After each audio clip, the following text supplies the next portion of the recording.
have some perspective how difficult it is what we've done up to now, and then feel that pain, feel that emotion, and use it to be better and to improve.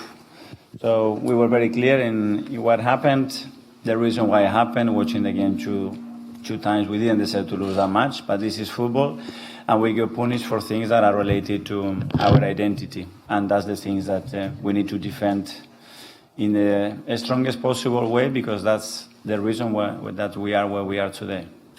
Because of those last two results, does it bring an extra importance to this game? It was a big game anyway, but does it add anything else? I think that doesn't change it. I mean, regardless, we would have won the game. This is the quarter-finals of the Champions League. It doesn't get much better than that, and we worked so hard throughout the season to be in this position in the competition. We're going to play an opponent here that we know about their records and what they've done. So, hungrier than ever, very excited and very, very motivated for tomorrow's game. And can I just check in about a couple of players, please? Gabriel, is he fit and available? Yes. Declan Rice? Yes. Leandro Trossard? Mm-hmm. And then Bukayo Saka and Jurriën Timber. I don't think they trained today. So they're having trouble. They're not ready yet. Let's see. Hopefully they're going to be ready for the weekend if everything goes well. And that's a massive boost, because in recent days we lost so many important players, and that's something that we need to change immediately. Thanks. We go to John Costa in the Mirror. Hi.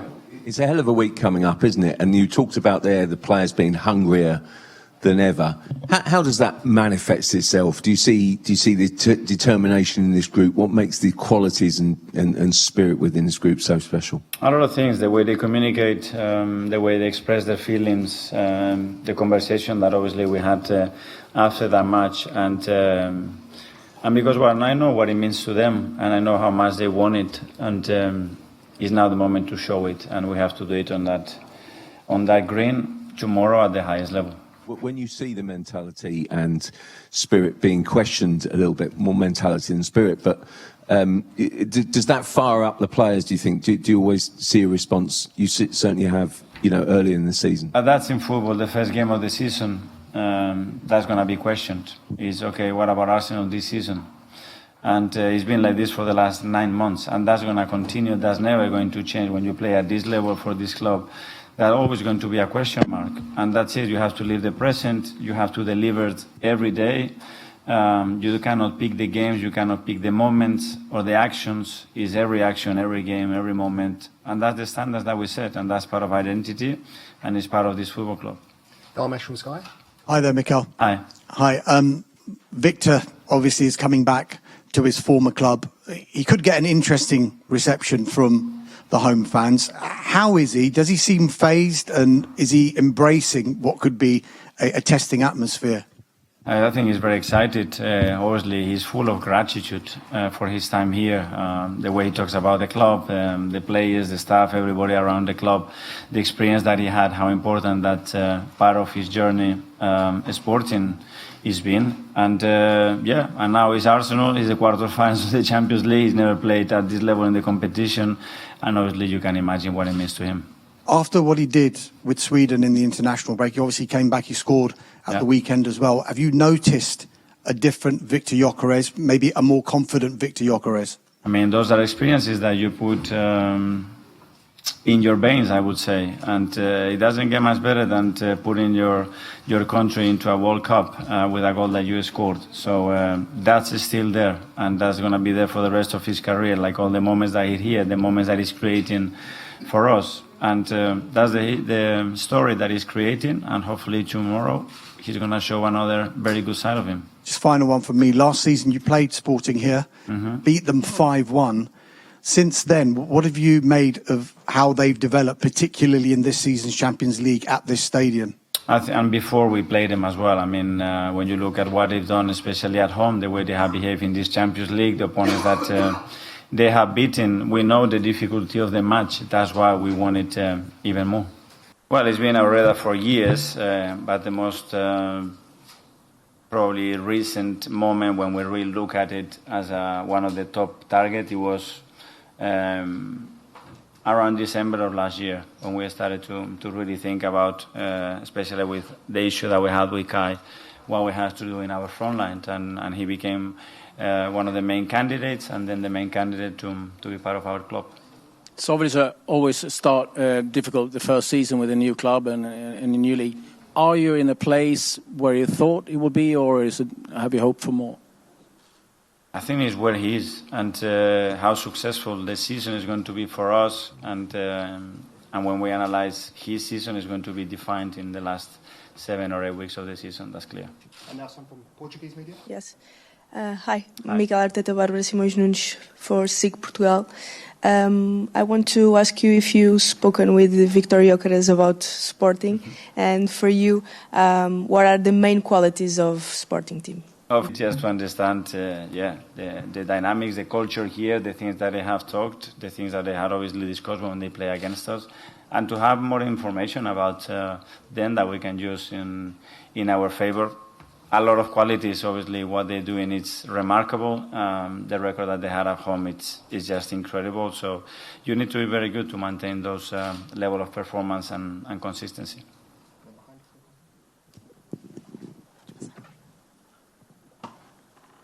Hi, Mikel.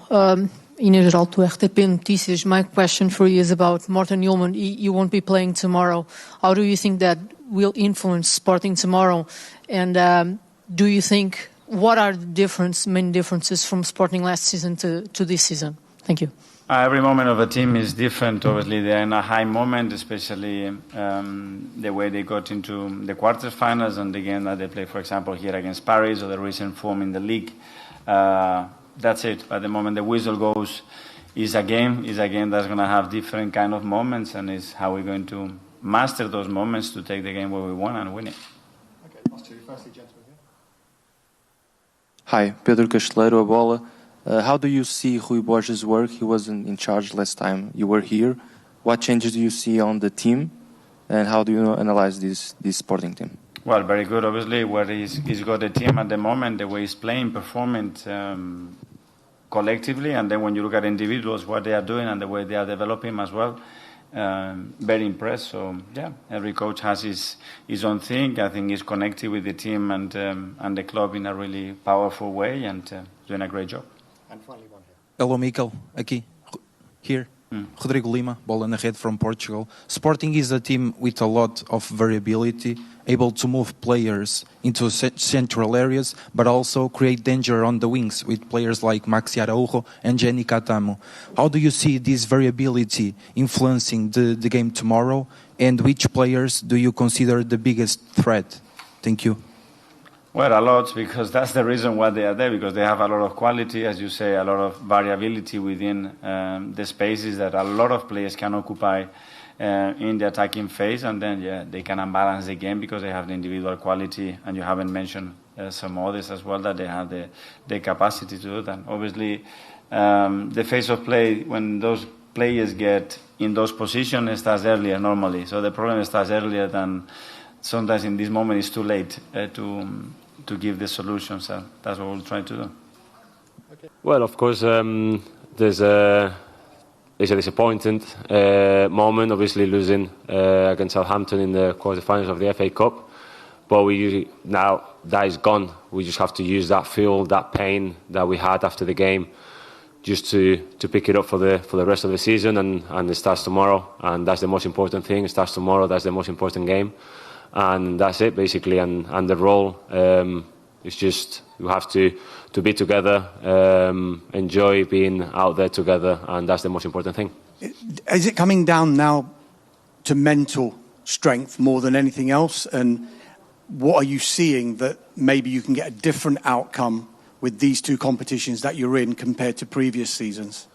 I don't know. I think we just have to focus on ourselves, enjoy every day, training and playing together, and it's a massive opportunity. We are in a really, really good position, especially in the Premier League, and obviously we have an opportunity tomorrow and to win, and then let's see what happens. But the most important thing is to enjoy being together and enjoying being out there playing football, and because if you don't enjoy it, it's not worth it. Tom? Hi, David. It's a big game for Victor coming back to play against his former club. Since joining Arsenal, you've gone back to play against your former club, Brentford, on a couple of occasions. What's that experience like? Does it make you more fired up for those games, going back to an old club? And how does it feel in those moments? I think so. I think it gives you that extra motivation, if you want to say it like this, going back to your old club and where you have developed as a player and as a person. So he'll be eager to play. He'll be eager to score goals. So let's hope he can score a few tomorrow. Has there been any conversations? Is he excited to come back and play again? No, I haven't spoke to him about it, but hopefully, and I think he'll be excited to be back here. Sam? Hi, David. Just a question on Martin Odegaard, if that's okay. He's obviously missed so much of the season, but he's now seemingly coming back to full fitness. Just how important is he on the pitch and off the pitch as captain? How much have you missed him? Obviously, we have missed him. He's a club captain. He's a leader on and off the pitch. And the quality that he shows, I think he only played 60 minutes the other day, but you could see that the way he came and he was ready to go. So much quality on the ball and so much quality off the ball, leading the team. So obviously we have missed him. He's a really important player for us, and now he's back, and just let's enjoy him. Maybe. Back of their Carabao Cup final defeat. What impact, if any, do you think that weekend we've just seen might have on the title race now? Could be huge, but only time will tell, and that could start next week. Against Bournemouth, they have to respond. Been a damaging 2 weeks from 2 games, huge games. Losing the final, the Carabao Cup was a 50-50 in my opinion. They didn't turn up. Manchester City win, and then you try and go away in a national break, and when you come back, you think, right, this is a chance to get to a semi-final. Going away to Southampton, the informed Southampton, by the way, but I expected a better response than I saw for Arsenal. I thought they were very, very bang average, but I can't take anything away from Southampton. I thought they were outstanding from back to front. Could have been more. If the truth be told, but the big answers and questions will come when they play Bournemouth. 9 points clear at the top of the league. Yes, Man City have a game in hand. Yes, they play each other. Do I think Arsenal will still win the league? Yes, I do. But it's been a bad couple of games for them. And now Champions League coming up in midweek against Sporting. And people were talking about the quadruple not too long ago. And I wasn't one of them. Not because, obviously, I'm on the other side of North London. But the fact of how hard it can be. And people are talking, Champions League, it's Sporting, will get to the next round. Southampton will be in the semi-final. Which people were talking about Arsenal being in the final already of 3 competitions and already won the league. And I think they'll still win the league. I think Mikel Arteta and that group of players will get back to the drawing boards, realise the extent of what's happened, and I think they'll bounce back. It's interesting, isn't it, Chris, because normally if you'd said, well, they've got Sporting in midweek in the Champions League, which they'd expect to win. They've got Bournemouth at home in the Premier League. You'd think a great chance to bounce back and go 12 points clear because City play the day after. But all of a sudden, Sporting in midweek in the Champions League and Bournemouth at home, we're starting to question now whether they've got the minerals to bounce back. Will alarm bells be ringing inside that Arsenal camp? It has to be. I think as Doss has touched on there as well, when you go away, Southampton played really well, but they're a championship club for a reason. Arsenal should be going and beating them. I mean, yeah, they might look at it and say they made a couple of changes. You're still bringing in international players. They should be winning that game. It wasn't the case. You go back to the League Cup final. I mean, Manchester City, they were excellent in the second half. There's no getting away from it. But Arsenal failed to turn up. Tomorrow, isn't it? They go to Portugal. It's a huge game for them because not only are people looking expecting them to go through, they're now looking for a reaction from them because it's been a disappointing couple of results. And that game against Bournemouth, where a lot of people look at it at home and think, yeah, it's a gimme. Bournemouth can cause problems. They've got some pace in the counter-attack. And if they don't come back with, a victory or a positive performance and result from Portugal, all of a sudden the attention then shifts to Saturday against Bournemouth. And then you're like, that's 3-4 games. They have to go and put on a performance tomorrow. But then if they beat Bournemouth and City slip up at Stamford Bridge on Sunday, it's all changed. Title's done, isn't it? No, but that's the thing, and that's what they have to think of. They've just got to think of the next game. I don't want to take anything away from Southampton because I thought they were brilliant on the day. I thought they got the tactics spot on, but I feel Arsenal paid the price for fielding an understrength side. You know, I know we've spoke about their strength and depth and the quality that they've got, and they can rotate. I just think that was maybe one too many, whether they had injuries, whether they were trying to look after players. And yet Max Darman, the 16-year-old, was probably their best player. And that's the thing. And I think when you're playing against a side like Southampton that are so informed, going in with so much confidence, took the game to them, Arsenal really struggled to cope with that sort of long, direct ball. And I think some of the individuals that maybe came in didn't perform at the levels that they should have performed at for Arsenal. So what they have to do now is just, OK, those two, it's disappointing, but it can still be an amazing season, can't it? They can still win the Premier League and they can still win the Champions League. So that's got to be the focus. But do you not feel as if, I mean, you'll know better than me when you've got strike, they did struggle to deal with that long ball, but it's something they don't face very often. I mean, we speak about Arsenal's defenders being strong, and that's what they want, but they did struggle.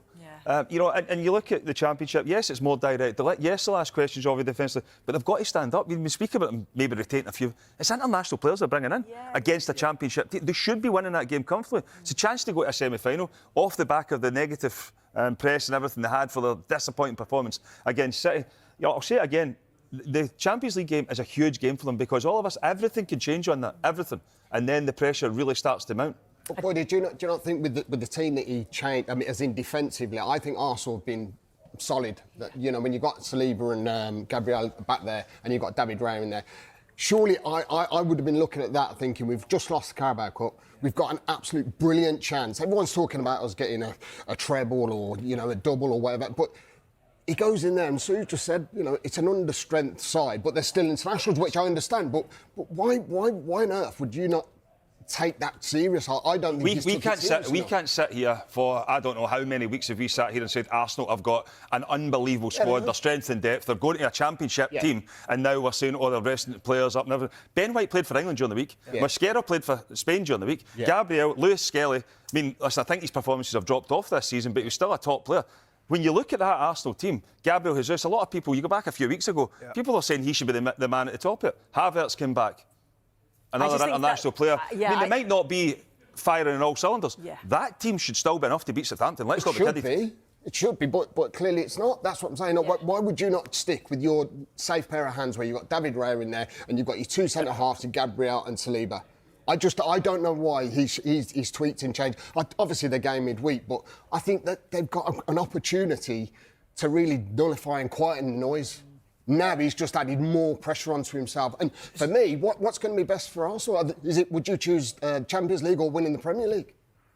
Because at the minute, it could go either way, couldn't it? I mean, we're talking about winning trebles and quads, and all of a sudden now it's looking bleak. No, Merce was. Well, I thought they wouldn't. I thought they'd win the treble. I thought they'd have every chance with the squad that they've got and the running that they had. So you're arguing against yourself there. No, the squad I'm saying the squad they've had, he's changed it up and it's backfired. But you're saying there the squad they've had should be able to come in and win that game. I'm saying the squad that they've got. But what I'm saying is, why would you disrupt your back line where they've been good defensively? You just said it yourself. The squad he's got, he obviously trusts it. Ben White played for England and scored for England during the week. I'm not on about Ben White. I'm on about two centre halves. Yeah. Gabriel. Sorry. No, I'm picking up for my Twitter. Mascara. He played for Spain during the week. Go on, He doesn't play all the time. Sue's been desperate to come in. Come on. I was just going to say, watching them, they just look so disjointed, didn't they? They look sloppy in possession, and I think that only comes from swapping too many players. So I'm completely with Lee there. You play centre half. Yeah, no, I'm more on Boydie's side because we've sat on here. Thanks, mate. Because we've got the same. No, I look at him and go, Mikel got question marks when he played Kepa in the final and he made the mistake. Look, it wasn't all down to Kepa's fault that Arsenal didn't beat Man City. They didn't turn up from back to front. It was a well below par. So he's put a team out going to Southampton thinking this should be enough to win. The squad's good enough, the players are good. Individually, we should be better than Southampton. And like you said, they look disjointed. They did, yeah. But they're all in the position, they just didn't turn up. And it just shows. You said there, Hendo, I fancied it for the treble. I think any team to do that, once you get to a final, it's a flip of a coin. And they might get to the Champions League final, they might win it. I still think they've got enough to win the league. But I think he should have gone, but maybe injuries, we don't know. Yeah, Gabriel comes off at 70-odd minutes. I'm thinking, what's he thinking? Is he injured? Is he going to be fit for Sporting? We don't know what goes on in camp, and Mikel Arteta has to manage that group of players.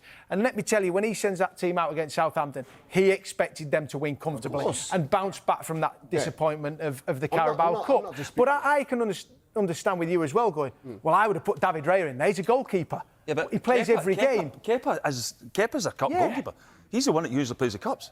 Everything's easy in hindsight, Boyd. Everything's easy in hindsight. So if you've signed a goalkeeper and you said you're going to play, your minutes are going to be in the cup, and then because you've lost a cup final, you can't then say, right, OK, what I've told you is out the, it's totally forgotten about. You come back in. It doesn't. But why would you tell a goalkeeper that he's going to play in all the cup games? Because that's what happens nowadays. No, not necessarily. It doesn't necessarily, does it? Well, it's quite clearly because he does play all the cup games. Pep's always brought probably his main goalkeeper in for finals. Who? Pep. Maybe it has. That's what I'm saying. Right, at this point, as much as I'm enjoying this, we have to move away because there's a big goal. But thank you, I've enjoyed it. Arsenal's quest for silverware is becoming increasingly nervy, having seen 2 domestic cups slip from their grasp in the space of just 2 games. Now they must gather themselves, though, to go again in the Champions League, with Sporting Lisbon up next in the quarter-finals. For more, we can cross live to Uma Gurav at the club training ground. Hello again, Uma. Plenty of key names missing against Southampton. Does it feel though they're in better shape for tomorrow night's game? Hello again. Well, do you want the good news or the bad news first, Arsenal fans? Because there is good news. We got to watch the players training a little bit earlier on this afternoon, and there's some great news because Declan Rice and Leandro Trossard both back in training. They weren't involved in the squad that faced Southampton on Saturday, but they are back. They look to be in good spirits. In fact, the whole squad looks to be in very good spirits, despite, of course, the last couple of weeks. But Rice in particular will be a boost for the fans and for this squad because, as we know, he withdrew from international duty. Thomas Tuchel and Arteta acknowledged there was a problem, but he looks to be in good shape. Perhaps even better news, Gabriel, who went off injured against Southampton, he was pointing at his knee during that game. He was out there as well. He looked like he was training well, moving well, so I'm sure both of them look like they'll be involved for tomorrow night's game. There is bad news, I'm sorry. In addition to the longer-term injuries of Eze, Marino and Hincapié, none of whom were out there today, Bukayo Saka wasn't out there, neither was Jurrien Timber. Both of those, we have no indication whether or not they'll actually be involved in the squad that flies out to Lisbon a little bit later on this afternoon, but no sign of them in training today. Overall, though, I think given how bad we thought Arsenal's injury situation may have been this morning, it's not a bad outcome. No, it's 2 straight losses, isn't it? 2 competitions they're out of as a result. But you'd maybe think they're going to be down. But was that the case in training? What was the mood like? I have to say, they looked like they were having the time of their lives. I'm sure you'll see a couple of shots of the training come up on your screen in a second, but they look like they're having a great time doing some very interesting training drills, laughing. The sun being out must have helped. And I think for Arsenal, look, they've been in this situation before, and credit to them for blocking out the outside noise this morning in training and just going out there and realising that actually there's still a job to be done. It's about the mentality. And yes, I know that on the morning of March the 22nd, it must have felt like the world was at their feet. They had that Carabao Cup final, chance to win the quadruple, 2 good-looking cup ties, and of course 9-point gap at the top of the Premier League table. It does feel like a lot has changed now, of course, out of 2 competitions. That gap at the top of the league table may be looking a bit tenuous, people caveating it by pointing out that City have a game in hand. There's a game against Arsenal, of course, itself, and the gap might be as little as 3. But ultimately, for Arsenal, the Premier League title is still in their hands. If they go and win every other game, even if they lose to City, if they go win every other game, they'll win this trophy. And for Mikel Arteta, that is the goal for them. So look, after training today, they're going to have a bit of lunch, then they're going to get on the buses, which we've just seen head into the training ground, and they're going to head off to Lisbon. That match tomorrow does feel big in terms of the performances because the character of the squad hasn't been there in those last 2 defeats. So I think that's what they need to prove to themselves that they can be a team who goes on and wins a title. We'll bring you plenty more updates this afternoon from Lisbon. Mikel Arteta and David Raya will speak to the media at 6:45. That's their presser. It'll be interesting to see what David Raya says. Of course, he's not been involved in either of those 2 defeats. But look, for Arsenal, feels like it's crunch time now. Certainly does. Uma Gurav, thank you very much for now. Let's get to the other side of that Champions League tie and join Damesh Sheth, who is out in Lisbon for us, and get the lowdown on Arsenal's opponents. Damesh. Yeah, the Sporting players are on the training pitch ahead of this big game against Arsenal in the Champions League tomorrow night. I'll just stand out of shot so you can see them being put through their paces just now. Safe to say, Sporting not used to getting so far in this competition. Head coach Rui Borges has masterminded their passage to just their second quarter-final in the club's history. The previous one, way back in 1983, 43 long years ago. But they're here, and they're here on merit. They finished in the automatic qualification places in the group phase, of course, and while they will be underdogs to Arsenal to go through, they may just have a few reasons to be cautiously optimistic in this one. One of those reasons will, of course, be Arsenal's recent form and results, but also Sporting can look at their own form, both in the league and in Europe. They have lost just once in nearly 4 months, believe it or not. They've played 5 home games in the Champions League this season, and they have won all 5. They've included victories over Marseille, that famous victory over the holders Paris Saint-Germain,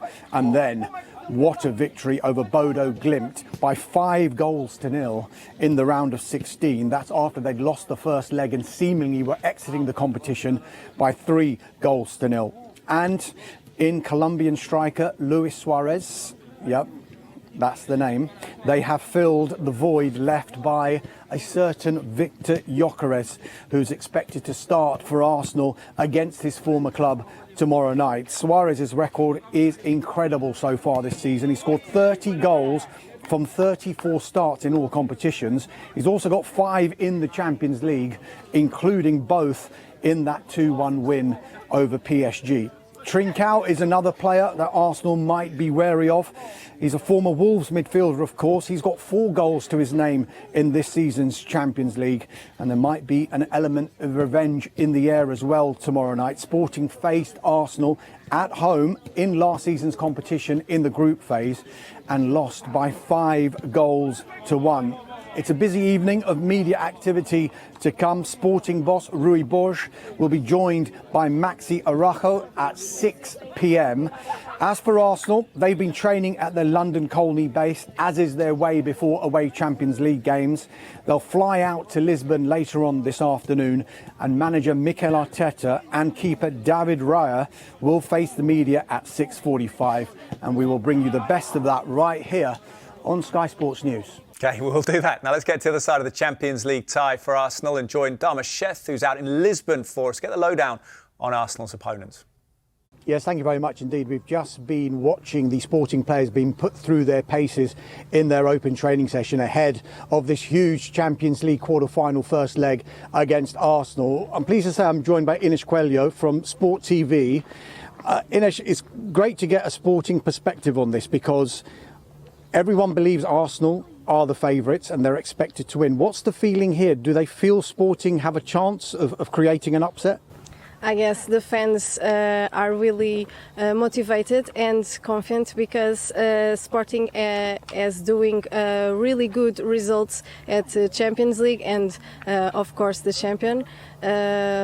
The league, I guess, and Sporting fans are really motivated because the last results are really good, but knowing that it's really hard because in the last game against Arsenal lose 5-1, and I guess wants a really revenge, but it's really hard to beat Arsenal. Ines, one of the big storylines surrounding this game is Victor Gyökeres, of course, was a Sporting player, a Sporting legend.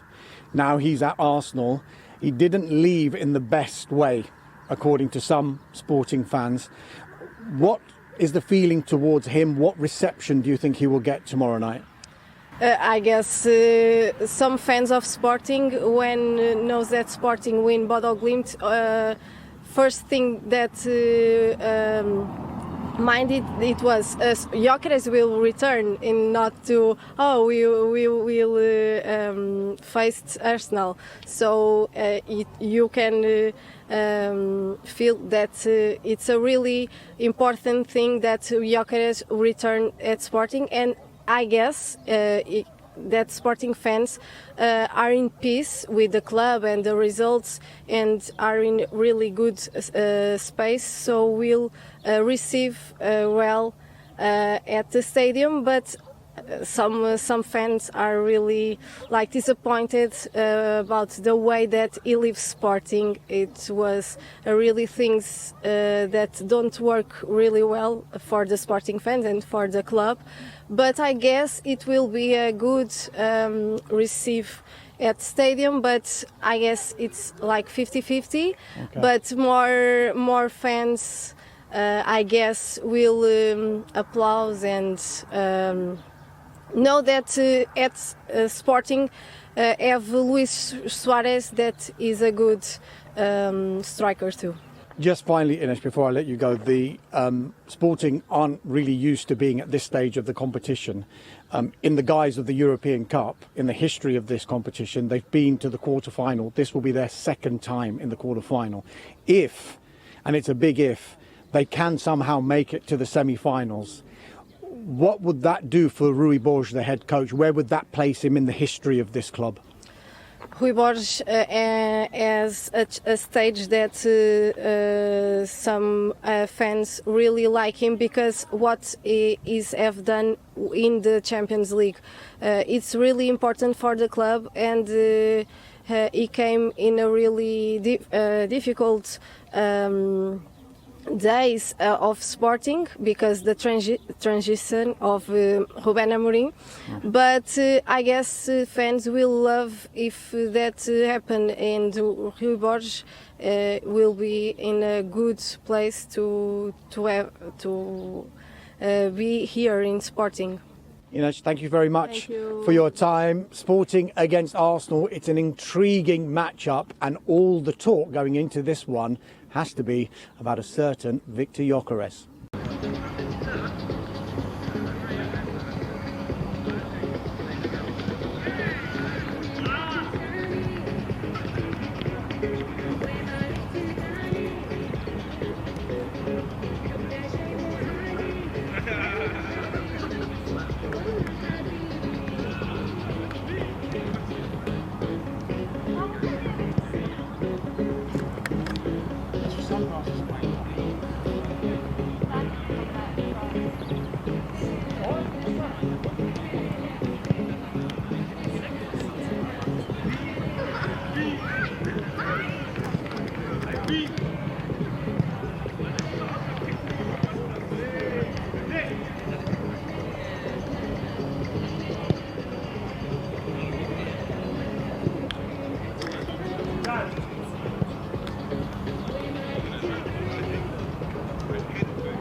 That's okay.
Yeah, he's the one goal. Yeah, that felt goal.